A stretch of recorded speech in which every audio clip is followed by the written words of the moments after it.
Ang pinagmulan ng 32 kwento ng trono.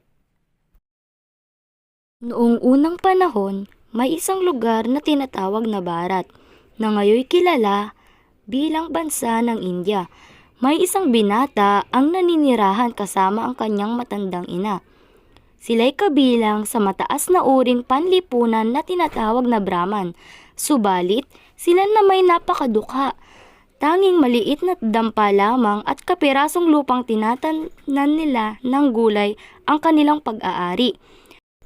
Dahil sa kanilang kalagayan, ay wala ng pag-asa ang binatang Brahman na makapag-asawa dahil wala silang salapi o pag-aaring maiaalay sa pamilya ng mapapangasawa.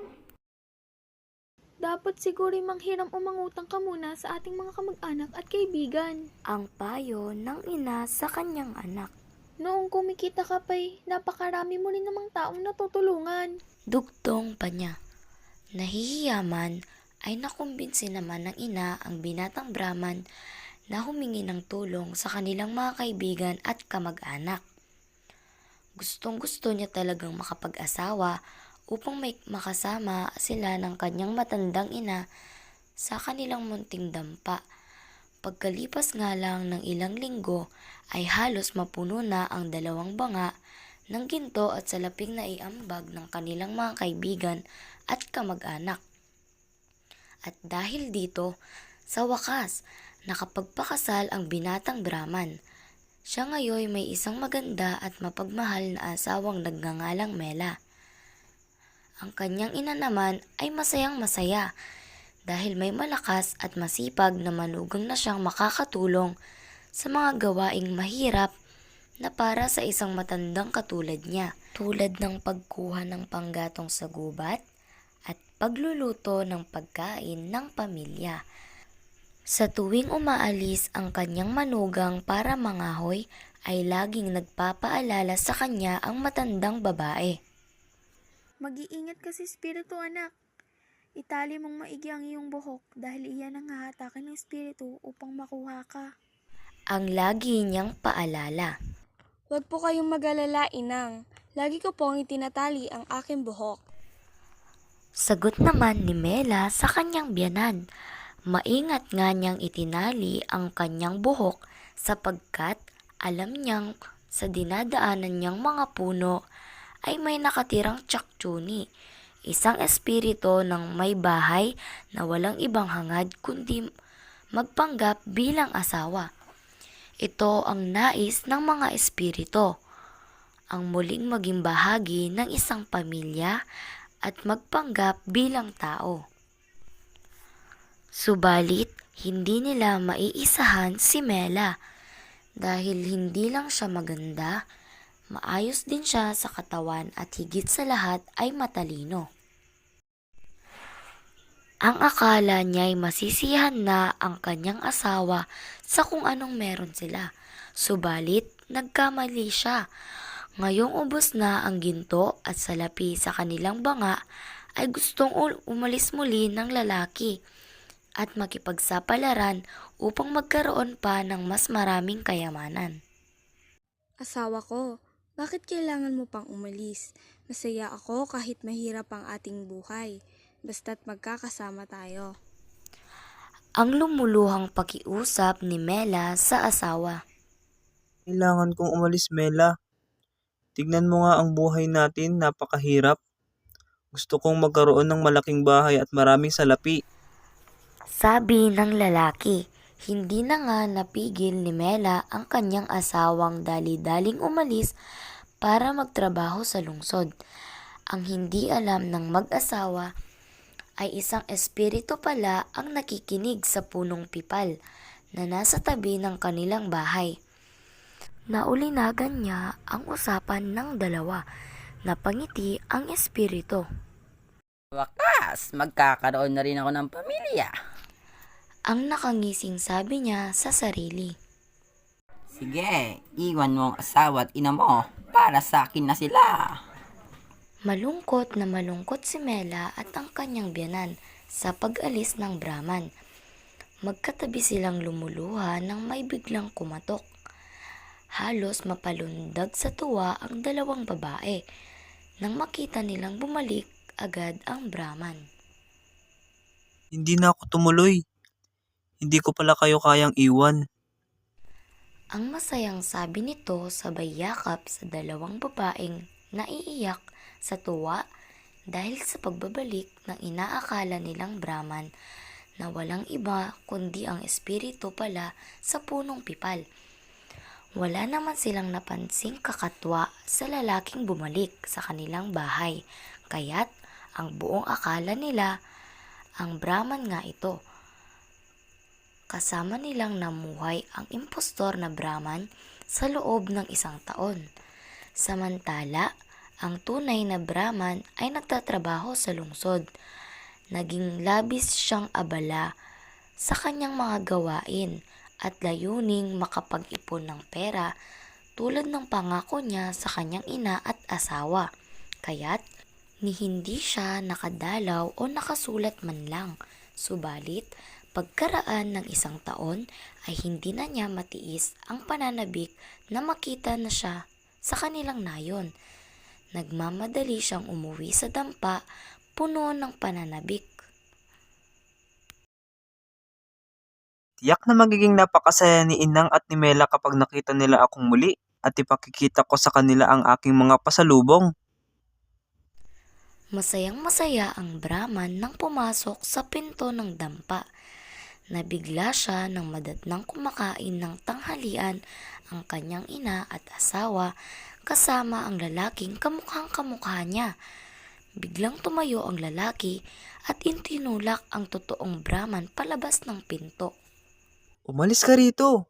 Ina, Mela, huwag niyong papapasukin ang lalaking iyan. Siya ay isang espiritong nagpapanggap na ako. Ang sabi niya habang itinutulak palayo ang bagong dating. Litong-lito ang ina ni Mela sapagkat magkamukhang magkamukha ang dalawang Brahman. Ina, Mela, ako ito. Ang iyong anak ma. Mela, ako ang iyong asawa.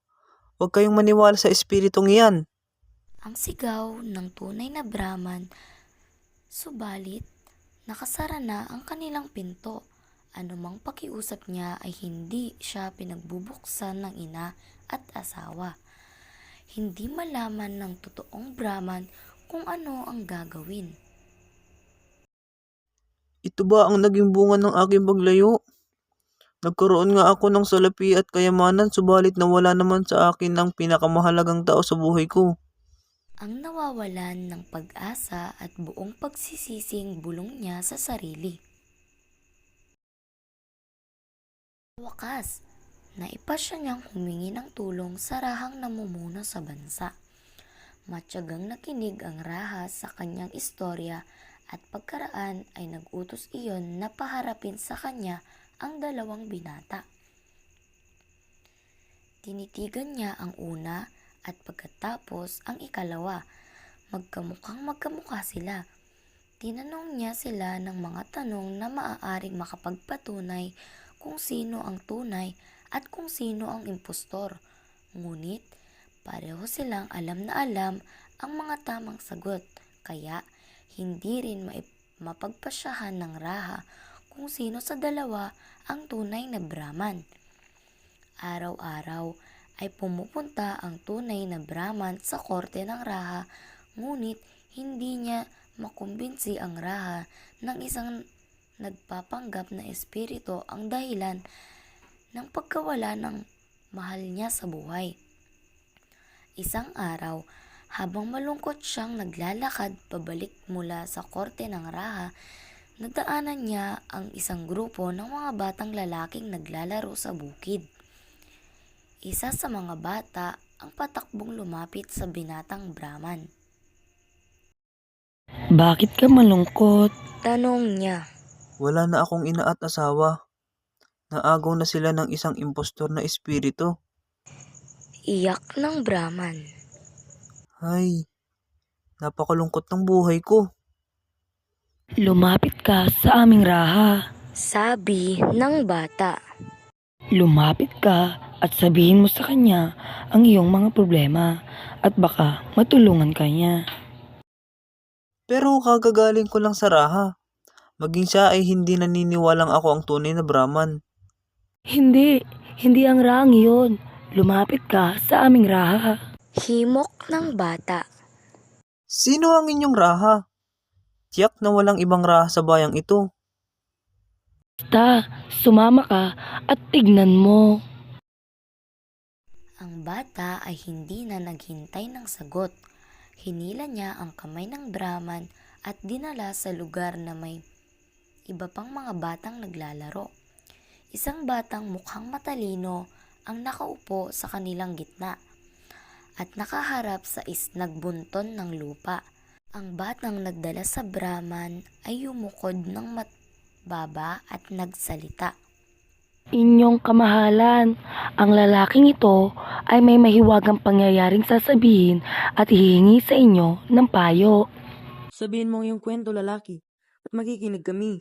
Sabi ng batang lalaking tinatawag nilang inyong kamahalan ng iba pang mga bata. Nagbibiro ba kayo? Ina at asawa ko ang nawala sa akin. Wala akong panahong makipagbiruan. Di kami nagbibiro. Gusto ko talaga namin tulungan. Sabi ng batang nasa tabi ng bunton ng lupa. Ang boses niya ay tunay na nakikiramay. Ang mga bata ay hindi man lamang tumatawa sa kanya. Kaya nakumbinsi ang kawawang Brahman na sabihin ang lahat ng nangyari. Malulutas kong yung problema. Sabi ng bata pagkatapos marinig ang kwento ng Brahman. Pero, may isang kondisyon. Ano yun? Ibibigay ko ang hatol bukas ng umaga. Pero, pumuntahin mo dito, Raha, at ang kanyang mga ministro. At lahat ng tao sa bayan. Pero, papaano ko sila mapapapunta rito? Papupugutan ako ng ulo ng Raha kapag sinabi ko yan sa kanya. Matatag na sabi ng bata. Bueno, asa sa'yo yan. Lalong nag-alala ang Brahman, ngunit tila wala ng iba pang paraan. Kaya tinapangan niya ang sarili at pumunta siya muli sa Raha para sabihin ang kanyang kakatuwang pakiusap. Sa halip na magalit, naging interesado ang Raha at pumayag na pumunta sa bukid at dalhin ang lahat ng kanyang mga ministro. Kinaumagahan ang Raha, ang binatang Brahman at ang lahat ng tao sa nayon ay pumunta sa bukid. Mangyari pa ang ina, asawa at maging ang espiritu ay nandoon din. Nakangisi ang espiritu dahil hindi siya naniniwalang magtatagumpay ang batang lalaki kung saan maging ang makapangyarihang Raha ay nabigo. Yumukod ang batang lalaki sa Raha at pumunta sa kanyang pwesto sa bunton ng lupa. Pumarito ako ngayong umaga sapagkat pinapangako mong lulutasin ang misteryong lumilito sa akin. Matigas na sabi ng Raha sa bata. Pero tandaan mo, kapag nabigo ka, parurusahan ka ng mabigat.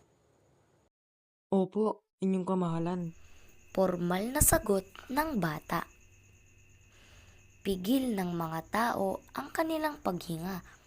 Isang batang lalaki ang magbibigay ng katarungan habang ang pinakamakapangyarihang pinuno ng bansa ay nakatayo lamang at nanonood. Ang batang lalaki ay humingi muna ng isang boteng may mahaba at makitid na leeg. Nang iyon ay mailagay na sa kanyang harapan ay nagsalita siya. Ito ang pagsubok na lulutas sa mga suliranin ng mga taong ito. Kung sino sa inyong dalawa makakapasok sa boteng ito ay siyang tunay na Brahman. At kung sino man ang hindi makakapasok dyan ay mamamatay. Ang makapangyarihang sabi ng bata. Teka. Ang naiiyak na tutol ng tunay na Brahman sa pagsubok na sa tingin niya ay hindi makatarungan. Paano ako makakapasok dyan ang laki-laki ko? ang kanyang malakas na tutol. Kung gayon, ay hindi ikaw ang tunay na Brahman. Ikaw, kaya mo? Ang tanong ng bata sa isa pang Brahman. Oo naman, manood kayo. Ang masayang-masayang sabi ng espiritu. Agad siyang nag-anyong hangin at isinilid ang sarili sa loob ng bote. Ito lang ang hinihintay ng bata. Nang makapasok ang espiritu ay agad niyang tinakpan ang bote. Heto, ang impostor na espiritu. Ang sabi niya habang iniaabot sa tunay na Brahman ang bote. Nagawa niyang magpanggap dahil sinamantala niya ang iyong paghangat na mas maraming yaman. Nagsisisi po ako. Ang mahinang sabi ng tunay na Brahman. Ang tunay ko po palang kayamanan ay ang aking minamahal na ina at asawa. Ang dugtong pa habang mahigpit na niyayakap ang kanyang pamilya. Hindi makapaniwala ang Raha. Saan galing ang iyong katalinuhan? Ni ang rang tulad ko hindi naiisip ang ginagawa mong paraan. Ang sabi niya. Mga ordinaryong bata po kami nagpapastol ng baka. Isang araw, habang nanginginain ang aming mga baka, natagpuan namin ang bunton ng lupang ito. Nagpapalitan kami sa pag-upo sa harap nito. Napansin po namin ang sino mang maupo sa harap ng bunton nito ay nagkakaroon ng pambihirang katalinuhan. Sa araw na ito'y nagkataong ako po nakupo. Subalit wala po akong kapangyarihan. Ang lahat ay nagmumula sa bunton ng lupang ito. Ang paliwanag ng bata sa Raha. Ipinag-utos ng Raha na hukayin ang bunton ng lupa at sa ilalim ng lupa, natagpuan nilang nakabaon ang isang magandang tronong tila plataporma. Nababalutan iyon ng mga alahas at sinusuportahan ng magagandang inukit na mga figura ng 32 anghel. Agad umakyat sa kinaroroonan ng trono ang Raha upang maupo. Inaakala niya kasing sa pag-upo rito ay magiging matalino rin siya sa pagpapasya at makikilala ng buong mundo ang kanyang katalinuhan. Ngunit bago pa man siya makaupo ay may narinig siyang tinig. Isa sa mga nilinok na figura ang nagsalita. Hinto! Sabi niyon. Nonong ito ay pag-aari ng dakilang Raha Vikramaditya. Bago ka maupo rito, ipakita mo munang kapantay mo siya sa tapang at karunungan. Makinig ka at sabihin namin sa iyo kung gaano sa kadakila. Pagkatapos, isa-isang nagkwento ang 32 anghel tungkol sa katalinuhan at kagitingan ni Raha Vikramaditya. At nang ang huling storya ay maikwento, binuhat ng mga anghel ang trono, pataas ng pataas sa kalawakan at lumipad silang kasama niyon sa malayo, malayong malayo. Naiwan ang Raha na nag-iisip na hindi pa niya taglay ang mga katangiang nagbibigay sa kanya ng karangalang umupo sa trono. Ang ilan sa mga katangiang ito ay kabutihan, lubos na katapatan, pagiging patas at walang kinikilingan, at pagiging makatarungan. Subalit, bago tayo magwakas, makabubuting sabihin na ito ang pinagmulan ng 32 kwentong naging popular sa buong India. Kilala ang mga ito ngayon sa Simbahasana Batisi o ang 32 kwento ng trono.